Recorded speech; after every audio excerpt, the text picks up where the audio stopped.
आमच्याकडे anti narcotics sale जे आहे त्याचे सिनियर पीआय संदीप निगडे आणि त्यांच्या टीमनी तळोजा घोट कॅम्प परिसरामध्ये 2 पंजाबी आरोपींना ताब्यात घेतलेलं आहे, ज्यांचे नाव सुरिंदर सिंग उर्फ कालू आणि मनिंदर सिंग असे आहे। त्यांच्याकडून 118 ग्रॅम हेरोईन आणि 143 ग्रॅम अफीम जप्त करण्यात आलेला आहे, ज्याची बाजारभावानुसार किंमत जवळपास 1,02,00,000 रुपये आहे। पंजाब मधून हे ड्रग्ज आणून या ठिकाणी विक्री करणार होते। नवी मुंबई पोलीस दलाकडून सध्या म्हणजे अशा प्रकारची कारवाई करण्याची ही 6वी वेळ आहे। हा 6वा गुन्हा दाखल करतोय आपण पंजाब मधून आणलेल्या ड्रग्जच्या कारवाई संदर्भात आणि जवळपास 33 आरोपींना आतापर्यंत अटक करण्यात आलेली आहे।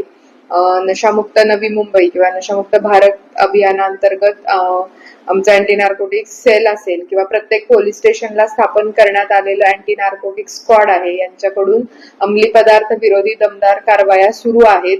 या संदर्भात कोणाकडे काही गोपनीय माहिती असेल तर आमची हेल्पलाईन सुद्धा आहे, त्यावर आपण कॉल करून माहिती देऊ शकता।